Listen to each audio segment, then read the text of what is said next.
Hi, welcome to a Roboflow training movie.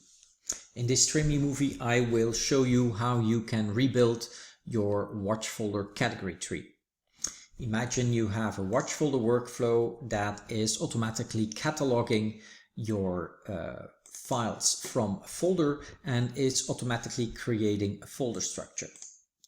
It could be by accident that somebody threw away some categories or started renaming them, while in a watch folder workflow nobody should touch the categories created by the watch folder, or that for some other reason your category tree is no longer representing the real category structure or the folder structure, then there is a way to fix this. What you should do is you can either immediately delete, or if you want to play it safe, put the categories created by Roboflow aside. Make sure your watch folder workflow is stopped, and make sure if you have any other workflows running on this same catalog that they're stopped and not influenced by what you're doing. So if you have Roboflow triggers or something, it's a good idea to disable them during this process. And then once you've prepared your catalog, you can run a workflow. I've prepared a workflow called hot collection rebuild category tree from a watch folder to this hot collection workflow, which will process all the records. It is going to look at a catalog, which in my case is called watch folder. You could do a partial fix if you know exactly which part of the tree is incorrect, and then your search here could be something like categories equals, and then specifying the root of that path.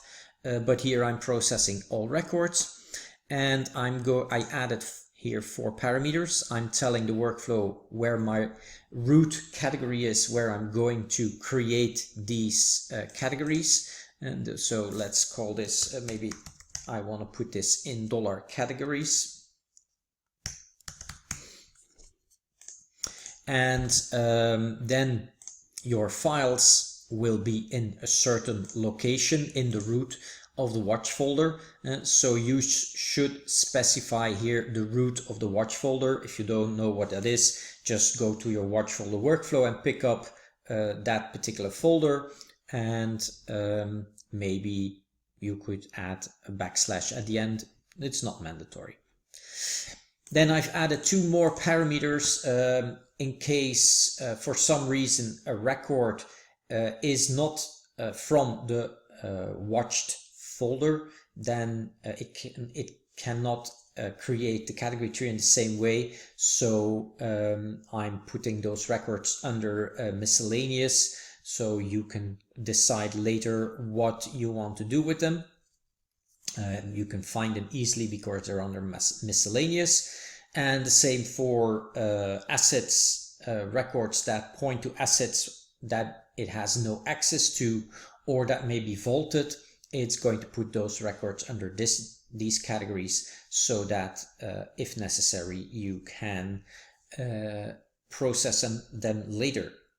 Additionally, this workflow also writes to the log what happens. So if it's creating a new category, or if it's finding an offline asset or a miscellaneous record, it's adding that to the log file. So this log file could even be used afterwards as tab-limited text file import for another workflow to process maybe these miscellaneous records.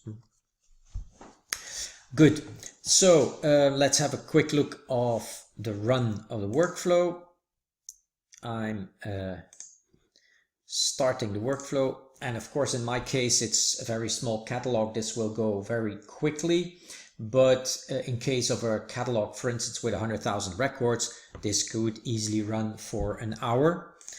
So I do show log, and I can see that it found 12 records, and then it says I'm going to create a new category for the record with this ID, with this name, and with this path.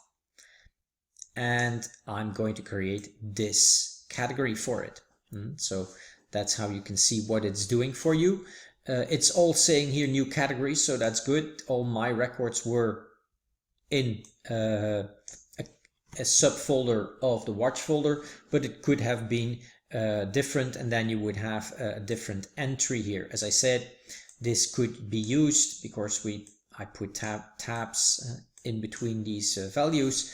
We could even read this file as a tab limited text file and do something extra in another workflow with the records which were not online.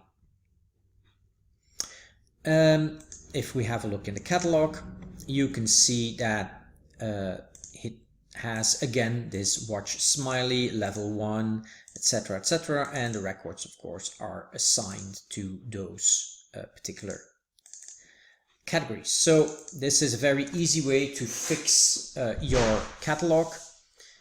In a very brief technical overview, I will show you how I made that workflow. As I said, it's a hot collection workflow running over every record, and in the script I'm picking up the record ID, the record name, the record path, but not actually the path. I'm putting the asset reference, which is a field, and then Roboflow allows you to add the word folder here, which gives you the path of the folder where the file resides, and which immediately makes it a little bit easier for me. Then I'm testing if the asset is available. If it's not available, I'm writing it to the log, and I'm storing the path of those offline assets here that I defined, the offline assets path.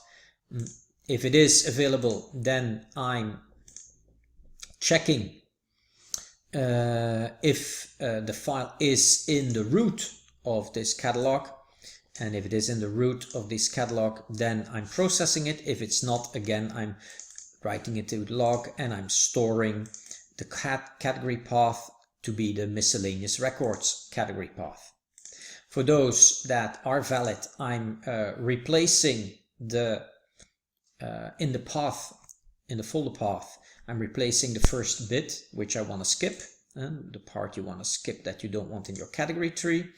And then I'm also replacing the backslashes by slashes in case we are here on a Windows system. And then finally I'm putting the two together, putting the root category and the subfolder path in a variable called cath path, and writing that to the log. Finally, when I process the record, I come to a point where I store a category by path, being that cat path, and I create it if it's not existing. It's stored under this tag, and then I'm adding this to the record, category path by path, to the hot, which is the record. So a very, very straightforward workflow.